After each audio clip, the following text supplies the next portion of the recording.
Hey, it's Jennifer Jones. Friends call me JJ. This platform is designed for a new leader that wants to become a great leader in the modern workplace. Over the last 15 years, I've learned valuable lessons that I want to share with you to get you there ASAP. When the leader gets better, we all get better. It's Monday again. Welcome to the Virtual Leadership Coffee Chat. If you don't already have it, go grab that cup of coffee, maybe that cup of tea. If it's a little late at night and you want a glass of wine, it's all right with me. You can always push pause. Let's go. Hey, y'all. So welcome back. So this is part 2 of our series on priority development. And as a reminder, I fully believe that this is directly linked to how we respect those that we have the privilege of leading. So you remember last week I talked about the fact that, one, you have to be clear on the strategy of the business, how your particular department reads on that strategy, and then from there, what that individual's priority is against that work. And we don't go beyond 3 priorities because that is just way too much work for one person. And also talked about how important it is to also know what they should not be doing, because it's just as powerful to say no to things, because it helps your yes be stronger for the 3 things that are most important. So today I want to go a little bit deeper into what happens after you set the priority. So the one thing I think is important is, an employee wants to know, someone that's on your team wants to know, how do I know that I'm winning? So if this is my number one priority, like, when do I know that I've completed it? When do I know that I've accomplished what you set out for me to do? So that they can have a barometer for success. Again, that means that the priority has to be very, very discreet. It needs to be clear what the deliverables are. And quite frankly, it needs to be time bound.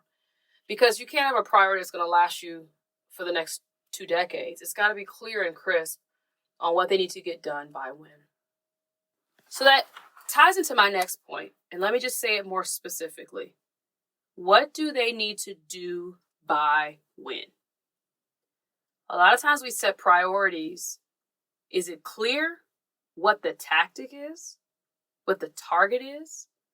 So let's go back to the example I used last time, in that you're trying to launch a new product.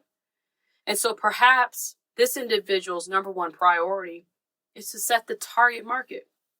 What does that mean? That means that they need to identify the audience that they're messaging. And then once they do that, like, is 6 months from now okay? Or they need to get that done in the next 2 weeks?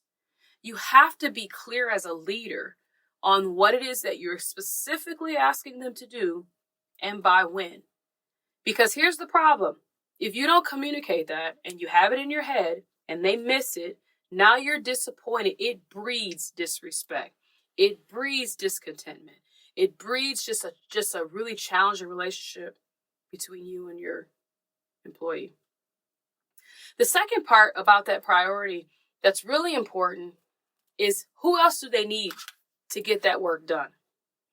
And I want to take some time here, because this is where challenges happen within the ranks, right? What might be my number one priority may not even be on the list of the person that I actually need to get the work done. So it's important that when you set these priorities, that you both are clear on their role and who else in the organization needs to be involved. And before we declare that priority to be true, it's important that conversations are had. You remember I called it catch balls between that department or between that other individual, to ensure that the work that we need from them aligns on their priority list such that I can get it done on time. So if your employee has a particular task that they need to get done by a certain date, but it's relying on someone else in the organization to get it done, if there's not alignment between those 2 individuals, that work will be completed in time that meets your expectation, then your employee will fail, but it will be outside of their control.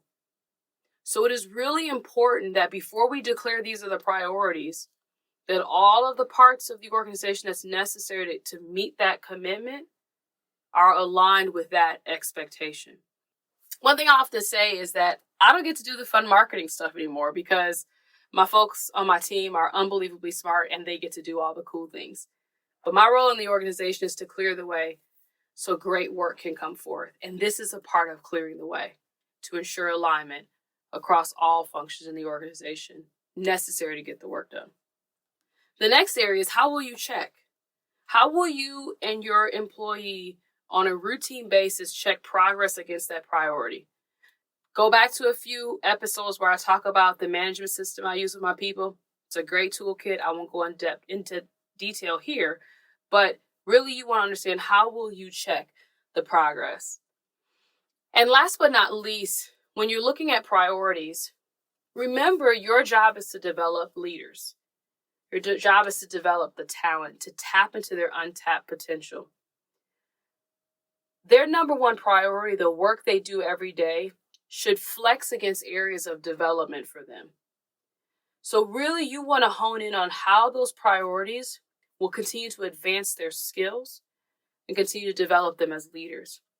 So that should be very clear as they're working through those priorities. So for example, to go back to the example I gave you all, if this individual's number one priority is to develop the target market, perhaps this is the first time they've done that.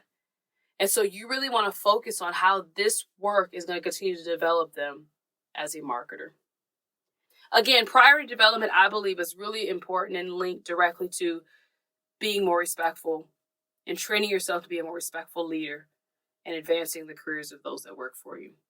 Next week, I'm going to delve into plan development. It's a 6-step process that I do to really develop plans for anything, marketing programs, problems you need to solve, you name it. It's a great tool set to advance projects forward.